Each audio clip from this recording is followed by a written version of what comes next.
Hi everyone, I'm just going to show you a quick PowerPoint presentation on how to actually create a PowerPoint presentation and to make it portable. I noticed that a lot of people have issues when it comes to playing their PowerPoint on a different computer and the music doesn't work or the videos don't work or the font isn't the original font that you chose.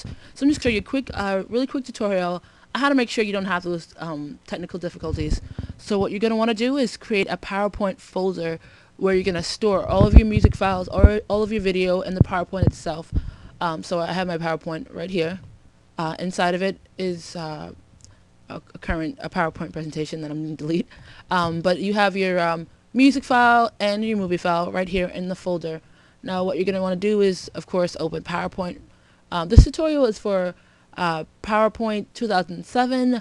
I'm pretty sure it'll work with all the other versions. If anything, you can always check online in the support section Microsoft has. So I'm going to create my title, PowerPoint presentation, how to make your presentation portable. Alright, so I'm going to create my first slide.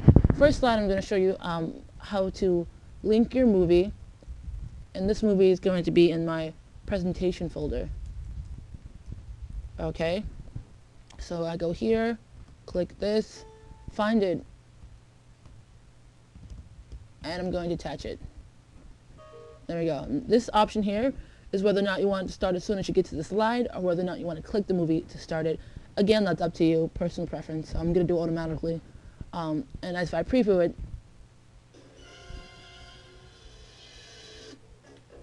obviously it works. Alright, I'm going to show you what not to do and why not to do it. So this movie is going to be from the desktop. Okay, so what I'm going to do is I'm going to take the video out of the PowerPoint folder here and put it on the desktop and then link to it from the desktop. And what you're going to see is that when I link to it from the desktop, this video is going to work. However, the video that was in the folder is not going to work. And even though I didn't delete the video, it's no longer where I told the PowerPoint program to find it. That all has to do with paths and linking. When you link to the video from a certain location, it needs to stay in the location for the PowerPoint to be able to find it. And when you move it and it's no longer there, it's going to look for it and not be able to find it. So this is a presentation folder. It's no longer in there. I'm going to play it real quick. Preview. Cannot find the file. Make sure the path and the file name are correct. And the path is no longer correct because I moved it. Now if I go to the desktop where I linked it from now, presentation folder, go to the desktop, it's going to play. So that's why when you move a file from where you tell it to link it and to find it, it's not going to work. And that's why I put in everything in the same folder. Makes it a lot easier for you to actually transport the PowerPoint to another location. So I'm going to just get rid of that because it's no longer necessary. New slide. I'm going to show you how to link your music and show you that. So insert, sound from file. Again, PowerPoint location automatically when clicked. Alright, now there are two ways to actually go about putting music in your PowerPoint. You can embed the music, or you can link it in the same manner that you link your movie. Now when it comes to embedding, there are certain limitations that apply. First, it has to be a .wav file to actually embed it into the actual PowerPoint. If it does not have that ending, the file ending is not like and not WAV, it is not going to be acceptable. And it also has to be under a certain size. The original limit is 100 kilobytes, but you can make that limit a little bit higher. It's not recommended because the bigger the file is, the bigger it's going to make your overall PowerPoint, and the slower it's going to run. So it's always easier just to link. So I'm going to preview it. Obviously it works. Now there's a way to tell whether or not the sound file is linked or embedded. You can come here to sound options, click on that, and at the very bottom you'll see file and you'll see a path, an actual path. If there's a path, then you're linked. If it says something else like included in PowerPoint or part of presentation, that's how you know it's embedded. Okay, this one isn't embedded because as you can see it's a little too big. The size is 7.57 megabytes as opposed to kilobytes, so this was too big to embed, so it was linked instead. For the last demonstration I'm going to do for you guys is how to include your fonts into your presentation.